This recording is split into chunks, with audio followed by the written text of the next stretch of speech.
Welcome to episode 1 of the Basketball Missionary Podcast. I'm live right here from a coffee house and very excited to start this podcast out where we're really talking about how we make an impact on and off the court. And I've got Ganon Baker as my first guest. Now, the episode that you're seeing here, we broke into 2 parts, part 1 and part 2, from our Committed to the Craft and Committed to the Gospel conferences. So I had Ganon in here in Louisville. We did an interview, and it's just 45 minutes of fire. We broke it up into 2 parts. The first part is going to be kind of about the business of basketball. He's going to be sharing a lot of gems, a lot of great nuggets on how he got started, stories that he learned, lessons that he learned on the business side.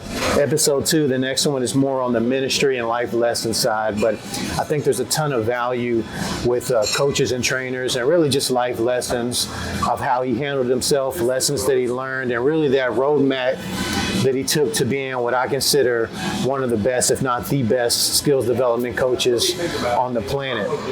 Before we get into it, me and Ganon had developed a relationship from when I got done playing overseas, and then I ended up coming back. My desire was to be a player development coach, and when I was overseas, actually, we used to bring in our pro teams, our club teams would bring in people who would travel around, and these guys were developmental coaches, and I thought, man, that would be amazing to do that. And back then, Ganon was one of the first and only I ever saw who really traveled the world and did skills development, and so that's kind of where my passion was, and I developed a relationship with Ganon over time when I came back from playing overseas and got into skills training and skills development. So all that Ganon shares here is just tons of value, and I think the interesting or unique thing people don't know is how passionate he is for the Lord, how much he views basketball as really his ministry, and how he makes an impact. So I think you guys are going to see that. But one thing I want to open up with you guys is I was just training a high school team last week, and I was doing a devotional with them.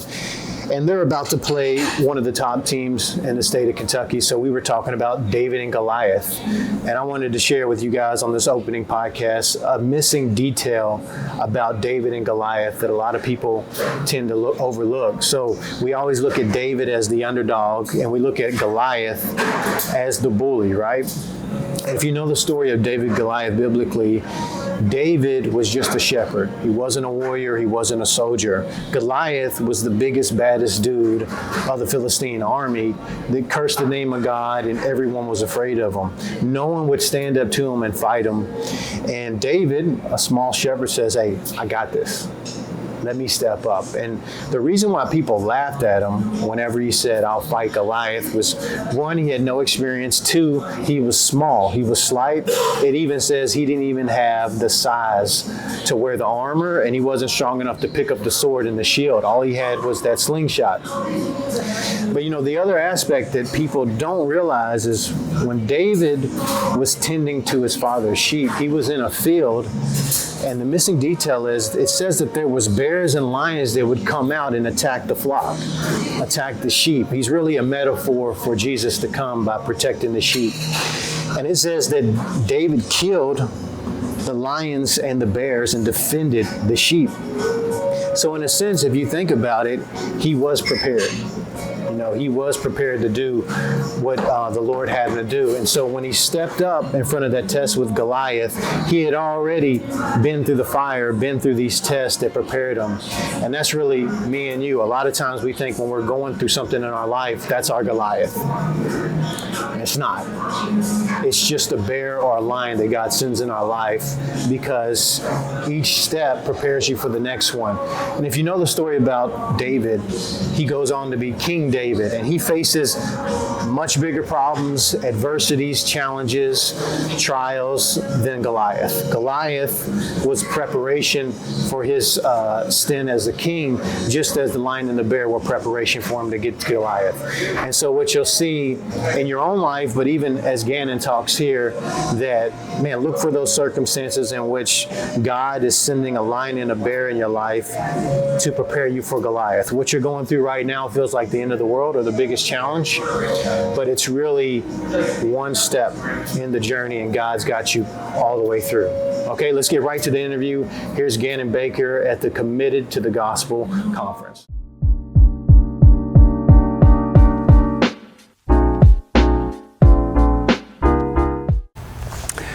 All right, G, welcome into my city on site. Louisville, man. Again, today we're... Louisville. That's how you know you're not from I know. I'm making sure people understand I'm not from here. So well, we're here for the Committed to the Gospel Sports Ministry Conference, and I got G in here, shared his testimony last night. Today, 17 years to the day. This is the day I was saved, September 18th, 2005. Congratulations, man. Well, praise God. So we're going to share our testimony tonight, and we've got 2 different clinics. Kids are coming right here in our home gym. So we're honored to have you, man. Thank you for coming in. It's an honor to be here, man. You know, I think the 3 B's bond us, man. You know, we both have red blood. We both love basketball, and we both base our life off the Bible. It's a life manual, but not for all of us. It's a life manual for you, and it's a life manual for me. But we both receive it differently, and that's what makes it so unique. And I'm just honored to be here to lay a foundation for Christ for whoever is willing to have an ear.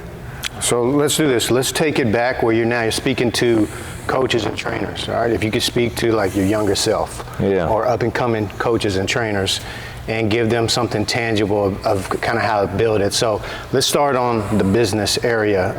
When you were starting out in Hampton, how did you build your client base when you first started out?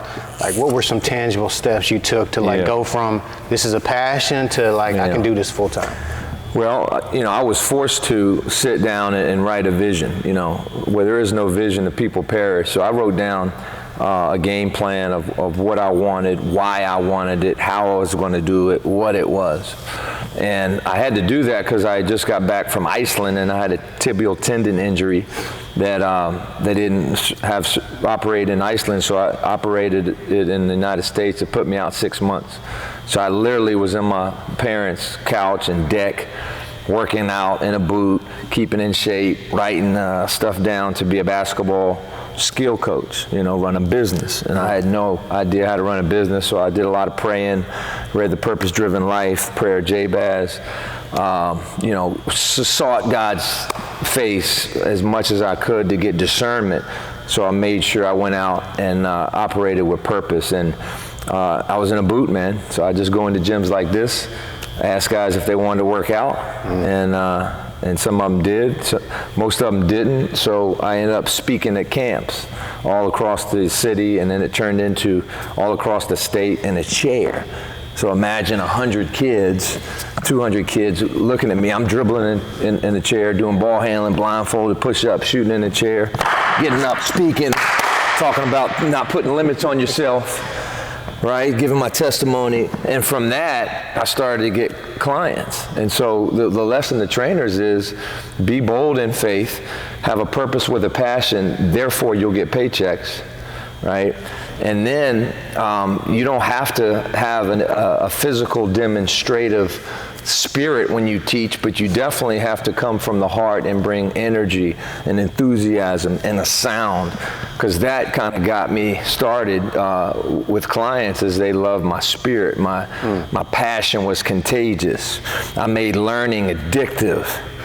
And so I started with 2 brothers, and it turned into their team. I got my cast off. And here we are, man, 22 years later, 50 countries, 6 continents. And the Lord is pushing me into writing a book. I got a talent agency that has hired me as one of their keynote speakers. I have a thriving opportunity in Africa. And I have a thriving opportunity in China. But I suck speaking at churches, as you know, as you saw last night. Hold on, all right, so where you're at now, we're reverse engineering back to when you first started. Like, what did the day look like? How many kids were you training a day? Were you doing one-on-ones? Were you doing groups? What did that look like in Hampton? So, you know, the first 2, 3, 4 months, it was probably 4 kids a day. But after about 9 months, right, I had a gym in every city, kind of like you, because eventually there was so many kids, they didn't want to cross the Hampton Roads Bridge Tunnel to come to Hampton. So Waynesburg didn't want to drive 45 minutes down 64 south to go to Hampton. So Hampton was my base. So I was in Hampton on Monday, Newport News on Tuesday, Chesapeake on Wednesday, Virginia Beach on Thursday, Waynesburg on Friday, and then I might travel on Saturday or Sunday or spend time with my family. So you're just like we were at the Committed to the Craft, and Phil was telling his story about driving to different parts of Cal. You were kind of doing the same. Like 100%. All those, when you came to that city that day to train, you knew you had X amount of players, or you were running a clinic, doing groups, and training. So I had a notebook, and I drew graphs, and I had client's name, parents' number, age, and how much I was charging them. Okay. So I had a legal pad, and I had a calendar book, because back then there was no iPhones. Yeah. We had flip phones. Yeah. You know, we couldn't ask Goggle, hey man, you know, where's the closest gym? Google, man. Stop tripping. See if y'all paying attention. So, you know, I had about 110 kids I was trying to fit in by myself in 1 month. After about 9 to 10 months of sowing and reaping, and so they would sign up. So kids would sign up. Hey, I want 4 to 5 at Lansdowne High School, 5 to 6, 6 to 7. So I would tell, you know, I'd call them right on my flip phone. Hey, I have 4 to 9 open, you know, on Wednesday, Thursday at this gym. Yeah. Do you want it? And so I'd take my pencil, and just put their name in. And How did you? All right, so. How would you price yourself? One question I get all the time trainers ask is like, how do I price myself in my market? Yeah. How do I evaluate myself versus another coach or a trainer or a program? Yeah, it's a no barrier entry, right? Marketplace, meaning anybody can come in and anybody can charge what they want to charge. Back then, it was no proof of concept or reference point. So I looked at fitness trainers. Yeah. All right, and the YMCA and you know, Gold's Gym, you know, and it ranged from like $15 an hour to $75 an hour. So, you know, I had a master's in kinesiology. I was a former high school, college, Division I player, starter, right? Played overseas in Iceland. So, former college coach. Right, 5-year Division I, Division II college coach. So I had all this experience, and so I priced myself not at 15, but at 30. So for a lesson, a group lesson, you would pay 30. For a private lesson, you'd pay 50. And then a lot of times they're like, man, that's a little pricey. I'm like, well, what can you afford? Yeah. And for a private, they might say 30. I'm like, done.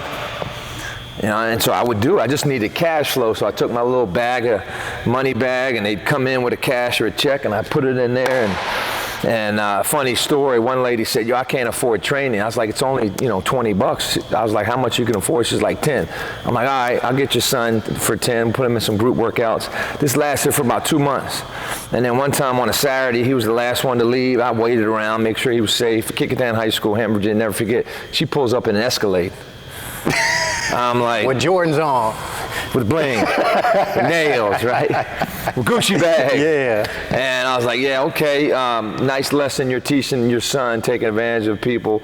Therefore, you don't value what we do. Go see somebody else, because if you don't value what I do, you don't respect what I do, you can't access what I do. I was very mad, very upset. So I said, you know, so my point is, trainers, look, nothing for free. Right? If somebody pays something for free, they're not all in. They're not valuing it. But if you have a prodigal, you know, proverbial sweat involved, and there's ownership involved, you'll get more out of that family, that kid. So, you know, if you give them things for free, they take advantage of you. They don't value it as much. So, anything I'm doing free is called ministry or charity. Or, you know what? A lot of people in the Philippines, a lot of people in Africa, you know what? They couldn't afford $5. Yeah. So there's some discernment there. And obviously for 2 or 3 months, I got taken. But fool me once, shame on me. Fool me twice. right? Whatever it is. Fool me once, shame on you. Fool me twice, shame on me. All right, y'all edit this, or we gonna let this roll? This is gonna be classic. Hold up. You gotta put some of these bloopers in, man. All right, administrative. We should have done this last night. It would have been much more entertaining for my thing. We should, you know what I mean? I was up there born like, Ganon, you know, he body snatcher got Ganon. This is not Ganon Baker. He is a zombie up there. No, I know you're gonna bring the heat today. All right, so you take that step from being a one-man band to administrative. One thing that Mihai told me years ago was like, hey, most of us, we take that step too late. Yeah. We need to surround ourselves with a team, or at least delegate things that people are better at than us. And I took that to heart. Hence, I've got a lot of very gifted people around me, more gifted than I am in certain areas. So talk about that. I think a lot of trainers, they have a trust issue or an ego issue. Or when did you take that step that you had, like maybe an administrator or a secretary, and then eventually a CEO? You know, that's a great question. The answer is right away. Because I was a college coach, right, for 5.5 years, and then a Division I, Division II college coach, 3 programs. We always had a secretary. We always had an admin. So right away, going into the working world, I saw, look, you got to be able to delegate, because time is one of the most precious things you have as a leader. And you got to spend time every day in your gift, in your calling, doing what you do well. You know, and also if you have enough cash flow, you want to create jobs for the community. There's single moms out there. There's young adults that need jobs, the good jobs. They'll work hard for you. So as soon as I started my business, my first wife, she became our administrative assistant. She wanted to work from home. She wanted to work close with me. So she was my secretary. And then as the years went by, I always had somebody. And then I wanted to scale my business. And that's where one of my best friends, Mihai, came in. I recruited him at Coastal Carolina. I've known that sucker since 1997. I'm going to be in his wedding in 2 weeks. I am not smart enough as a businessman to scale my business, nor do I want to do it, right? When did you have that self-awareness? This was 2016 when my prep school, Elevate, shut down because that baseball player got ran over by a train. That's another story, but I tried to scale that, didn't work. We had a good run for 5 years, and then Mihai and I talked. I called him down. I'm like, look, I'm not smart enough to do this, but you are. You know, I didn't go to Harvard and get an MBA, but you know, he did, not Harvard, but that's a 50 Cent line. 50 Cent said, look, I didn't go to Harvard, but my business manager did. You know what I mean? So I didn't get an MBA from Canisius, but Mihai did. And he scaled his business. So I hire him. He does a lot of grunt work, stress work that I don't have to worry about. He's a partner in my business, so there's equity there. There's a relationship more than a partnership. And it frees me up to be the holistic leader that I am. And also, mainly my team, there's about 6 of them, 2 full-time and 4 part-time that work with me. They free me up so I can spend time with my family. Right. As I said last night, man, if I wasn't clear, my family is my why. They're my everything. Right. And every decision I make now is based on, all right, how's this going to impact my family? Right. So I never had that before. What does that mean then? If you're operating in your gift, you're delegating those tasks to other people, gifted people, and then I think a lot of people out there, they look at what you do and they're like, man, I want to do. I mean, that's one thing that drew me to you. Even when I was playing overseas in the Philippines, you were over there training. We didn't cross paths at the time, but I saw the billboard on Mega Mall, right? Really? G Bakes in the I seen the bill. I said, man, I'd love to go, but I was playing for a different team. I said, how about that? Other teams were there, and they're like hiring guys to come in and train. Ginebra, TNT, all these different ones. Alaska. So how did you get that first like gig to where you're traveling? Great story. Domestically or overseas? How'd you get that first one? That's a great one. Well, first and foremost, if you are a person out there, a dad, a mom, a trainer, saying, I want to be them, man, you got to make sure that you're anointed. Everybody ain't anointed to be a dad. I'm sorry. You might suck at a dad. That's not your deal. I know a lot of good friends that hey man, I didn't have kids because I knew I wouldn't be a good father, and I respect that. Bible says, you know, some people aren't anointed to be married. So you got to be sure that, you know what, this is what God wants you to do, and if you don't know, man, you're playing in Vegas, you're gambling. So I knew that, hey, God wanted me to go make disciples of the nations, to go travel. It was in me. It wasn't a goal. It was something that I developed along the way after I became powerful in my city, in my region, in my state. So after all those years working 5-star basketball camp as a player and a coach, Championship Productions, a video production company that sold VCR, educational sports tapes, VCR tapes. I remember this. If y'all don't know what VCR tapes, ask Surrey. And I did my first one. It became a bestseller. They gave me a lifetime contract. Every one I did, they became bestsellers. Now, again, they did a great job marketing. They put me on the front page, smoke and mirrors, buy this, and I delivered. And so from that, at the end of the tape, right, and I don't say video, it's tape, VCR tape. You had to put it in, play, pause, rewind, it made noise. You can now watch videos on your phone. How spoiled your generation is, you foolish mortals. At the end of the tape, I gave my testimony. And then I gave my cell phone number, the same number I got. So like back in 1995, if you watch the PT's Up to Me, the first one I ever produced on my own, right, by Converse sponsored, you'll have the same number. If you like me to come speak life into your team or program, here's my number, text me. And then I got a website in 2004, I think, 3. And my website was on there. So that got me around the country. I was able to, from a business standpoint, man, I'd make 10 times to travel a day what I make training local. So it was a no-brainer for me. Got to see the world. I mean, I was on a paid sabbatical, man. It was, Hawaii, LA, Houston, Portland. It's nuts, man. Like, I don't deserve it. I idolized it. Part of my testimony, I idolized God's creations instead of the creator. He gave me this gift. I idolized it. But yeah, I was a rock star, man. I was on the road. And then my first overseas trip was Australia, right? 2002. They got a hold of my PT's Up to Me, the one I produced. Somehow, right, they got a hold of it. So I'm like, man, I didn't mail it to them. We don't mail overseas. How'd they get it? In 2002? Was YouTube too? See, fact check. No. I'm saying, like, I was a trainer without any social media. I would love to take out social media and see which trainer still is profitable from a business right now. Like, that's facts. Yeah. Nothing wrong with social. If I had social media back then, I would use it. I used it, but I didn't respect it. I should have used it more. I would have been a millionaire. My point is,